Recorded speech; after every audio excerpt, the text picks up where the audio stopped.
Thank you for joining me today. My name is Zakir. I'm a techno-functional consultant with AblyPro. And today's topic, we're going to be talking about 3 easy-to-use Salesforce field service dashboards. Okay, great. So we'll start the webinar now. So today's topic is 3 easy-to-use Salesforce field service dashboards. Once again, my name is Zakir. Thank you for joining me today. And we'll be talking about, as I said, field service and dashboards and why they're important and why you definitely want to use them if you have an implementation or you're planning on doing an implementation of field service.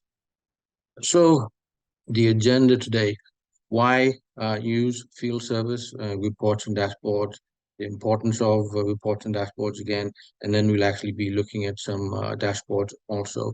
And once again, field service can be and is typically for any company.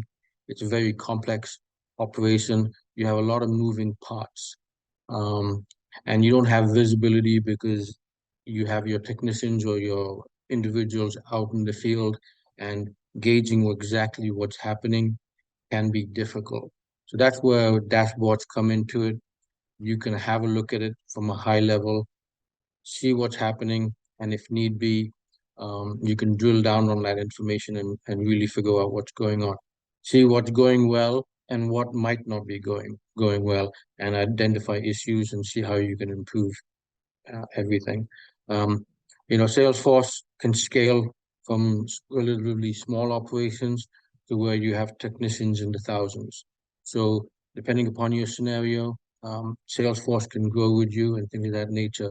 But irregardless, whenever you have a remote field technicians or staff, just managing those individuals, knowing exactly what they're doing, and all those moving parts is important. So that's where dashboards are quite powerful in analyzing that information for you.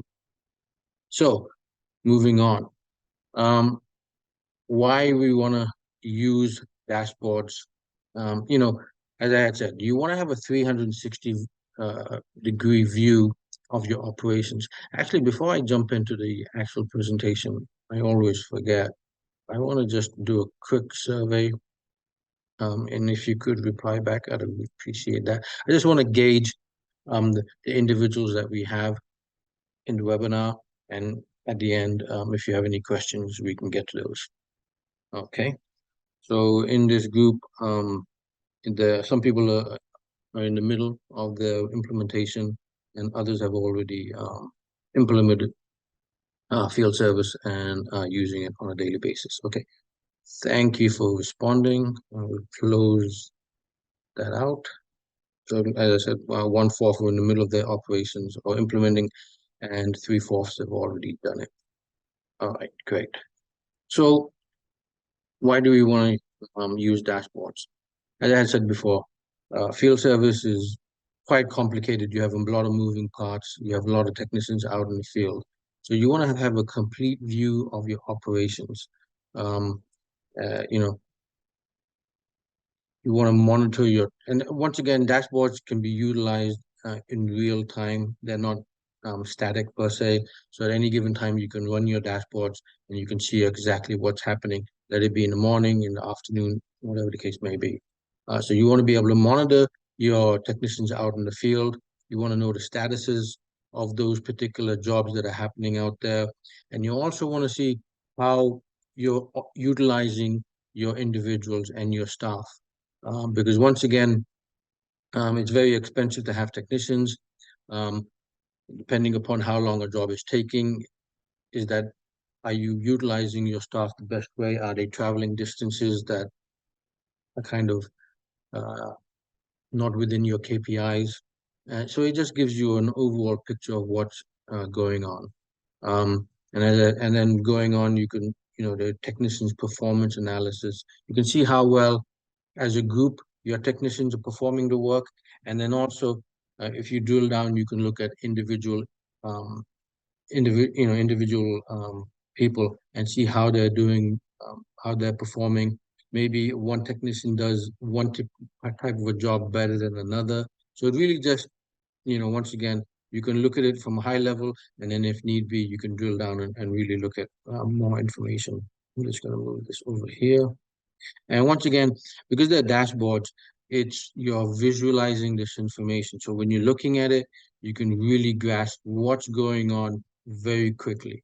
Within a few minutes of just looking at this, okay, there's a problem here, or this is going well. I need to address this area. Because once again, it's just visual. You can grab this information and then do what you need to do with that information. So why is it important? As we touched upon it, you want to make your workforce more efficient. So it helps you just planning, allocating individuals, looking at their performance. And field operations is what's maybe the number one driver. It's your cost, it's your expenses. So how do you minimize your overhead costs, right? And how do you efficiently use the individuals that you have? Let it be individuals, let it be your inventory, your ordering, having the parts when you need them, at the correct location and things of that nature. And once again, it's all about making informed, data-driven decisions. And at the end of the day, um, if you don't do a good job, you'll have a negative experience, or your customers will have a negative experience. So it's all about enhancing your customers' experience. So, if you do a great job, if you go out into the field and there's a job to be done and you take care of it on that first trip, that's great. If you have to go out there that second time or the third time, either the individual that you're sending out there is doesn't have the experience and the skills to do the job, or maybe they don't have the parts needed to do the job, and now you know to go out there two, three times, you're just gonna, your customer is gonna have a bad experience. So all of these as I said, field service operations is very complicated, can be very complicated. So having these dashboards really empowers you to know what's happening out in the field. Moving on. Oops, I think I missed a slide. No, okay, we're good. Okay, I'm just going to touch upon this. Creating a report. Um, you know, um, Creating a report can be complicated. You can analyze and dice the information that you have many ways. This is more on the technical side. Once again, I'm not going to touch upon it, but your dashboard, pardon me, are based upon the reports that you have on the back end. So if you have created good reports, then your dashboard will reflect it also. And once again, we're just going to touch upon it here. Um, there are many ways of doing reports and extracting the data that you need for your particular business and for your operation. So, you'd go to reports, um, you'd create a report type based upon an object. Um, Typically, they'd be based around cases and work orders. And these are pre-built within the report types that you have that you can just select. And then moving on, you can filter the fields that you need. You can group the information that you need. So there's there's many ways of creating a report and just extracting the data that you need. And once again, we're not going to really get into it here. Um, and then obviously you can save your reports, and then you can share them with your team and the individuals, whomever you deem necessary. And then basically this is just a screenshot of a report. So what we're going to be looking at today is three dashboards. And these dashboards are actually downloadable from the Salesforce App Exchange. They're pre-configured to work with the existing reports that are in Salesforce, so there's nothing that you really need to do. If you need to do additional things, or you have your custom objects or custom fields, then you would adjust your reports for those fields so that they would be reflected in your dashboards also. But once again, these are free dashboards that you have. You don't need to do any configuration or anything like that. Just download them from the App Exchange, from the Salesforce App Exchange, install that in your org, and then you have these dashboards. So the first one we're going to look at is the system administration dashboard. Oops, let me go back there. So these are where you want to monitor your overall operations uh, of your field service. So monitor the overall field service operations, identify areas of improvement, and track the performance of your field technicians. So let me move myself down here. So the first one we have here, we have product required, and I'm going to zoom in because the way it is right now, you can't see it very clearly. So we have product required by work type, and then the next one we're going to look at is product consumed by work type, and then product consumed by work type, PVDE. Let me zoom in so we can actually see what we're looking at here. Okay, so this is a good one. So here, product required by a work type. So we have three work types here listed. We have backup power installation, industrial power plants, and then network setup. Within that, there's a color-coded legend here. And if you look down this list here, these are all parts or products that are required for each individual work type. So for example, here, if you look at industrial power plants, we have this green color. So that looks like that's cable. So for this particular work type, it looks like they need a lot of cabling. And then if we go down, we have this yellow color. And for that, that is a Gen Watt propane 1500 watt kilowatt. So basically, depending upon what work types you have, it could be 3, it could be 10, it could be 15, whatever the case may be. You can look at each individual work type and know exactly what you're consuming and what's being used the most as far as the products. If we move on to here, product consumed by work type. So once again, this is what's required, product required by work type. Here is actually what's being consumed out in the field. So once again, if we look in here, we have the network setup. We have this green here, and it looks like it's being used the most of routers. And then its next is modems. And then the last thing here is the installation industrial high. So once again, you can see what products are being consumed by the work type. The first one we were looking at is what is required, but the next one is actually what's being consumed when the job is being performed.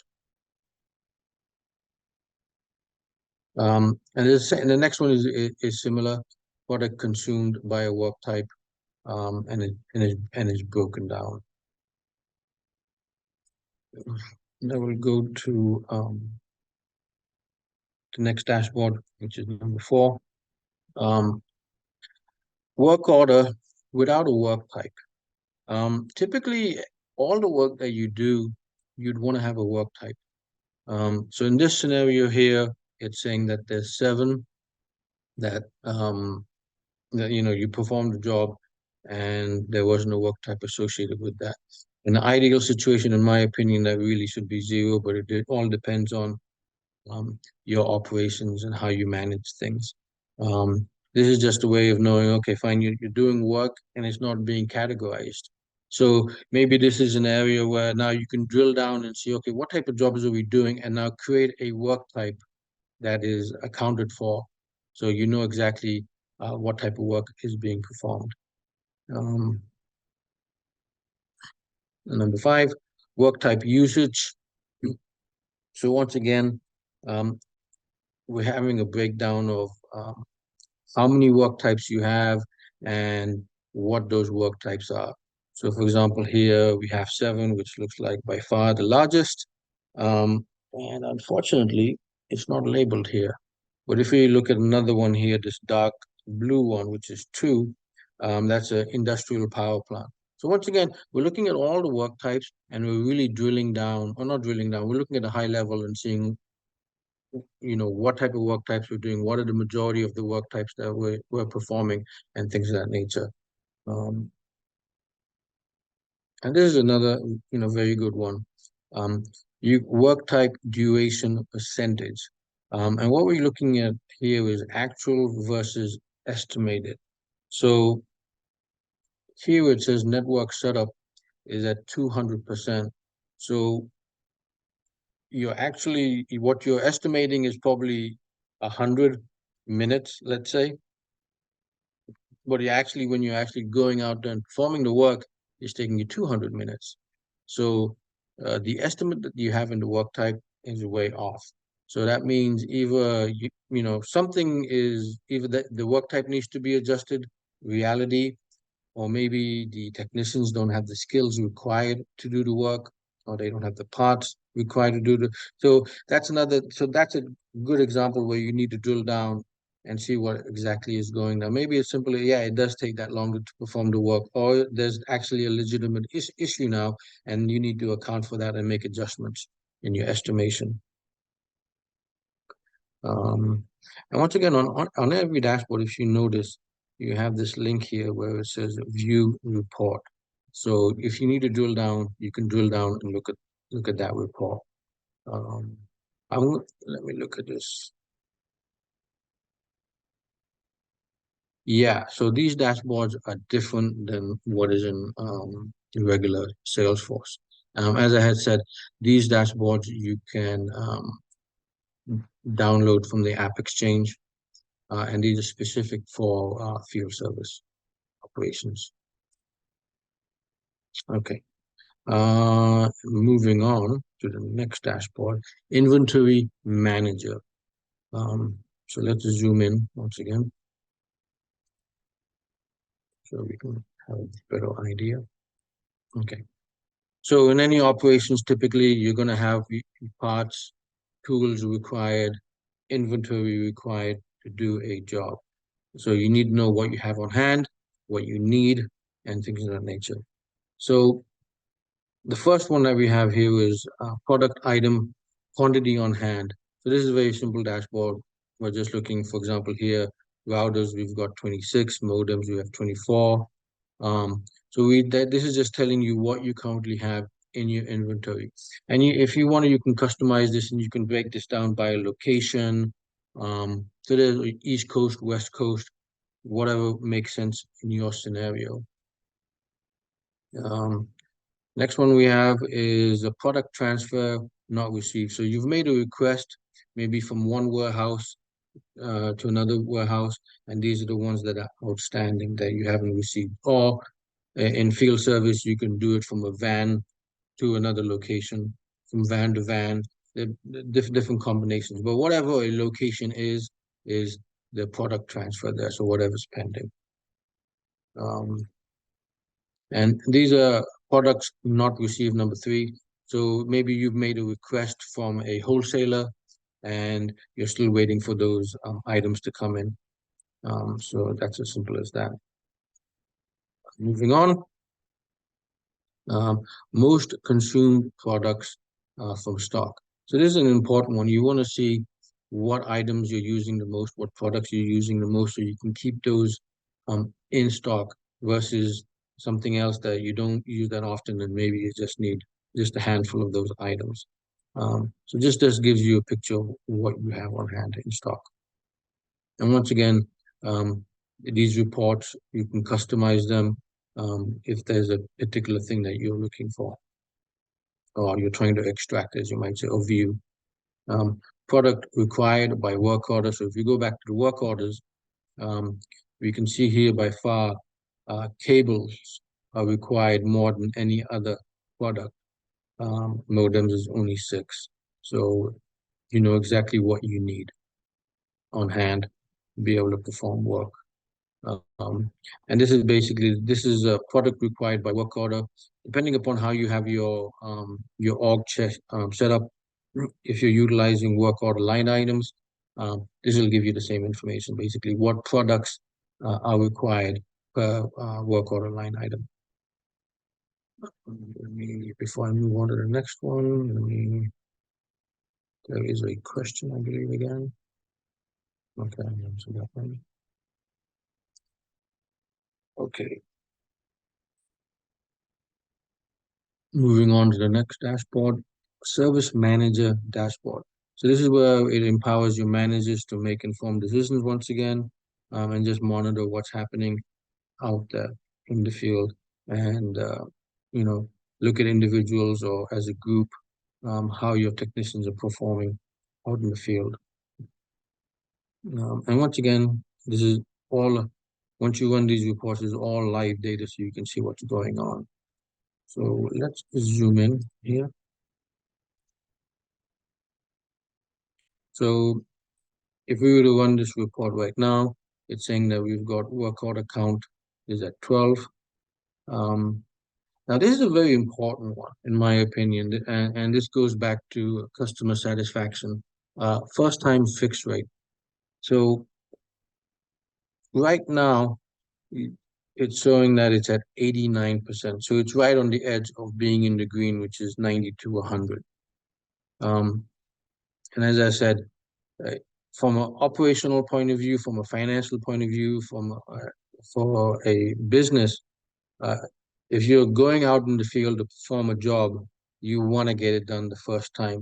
But if you have to send that technician out that second and that third time, obviously you're paying them, versus they could be doing another uh, job in the field. So it's, you're paying that technician two, three times more than needed. So yeah, you can really hone down and see how come our first time fixed rate is low. Let's say it was only, I don't know, 40% or 50%. Drill down and you can figure out what's going on. Average appointment duration. Yeah, you once you've set up your KPIs and things of that nature, here it's showing 108 minutes for the average service appointment. So depending upon what KPIs you have, you can decide, is that good, is that not bad, and set up your thresholds for that. Um, Maybe, it should be only 30 minutes or 45 minutes. Then this should be in red and say, okay, we have an issue here and we need to address it. Um, Average travel time. This is a big issue. Um, Here it's 46 minutes. It's in the green. But once again, depending upon your scenario and your KPIs, maybe you'd say, well, you know what, we don't want travel time more than 30 minutes. So this would be in the orange or in the red. Um, and once again, when your technician is driving, um, you're not getting paid for that work. You're not efficiently using that resource. So you want to have that travel time as low as possible. Um, Once again, it depends on where you're located. Are you in an urban area? Are you in a rural area? Then those numbers would change. But you have an eye and you know what's going on in your operations. So this is an important one, the average travel time.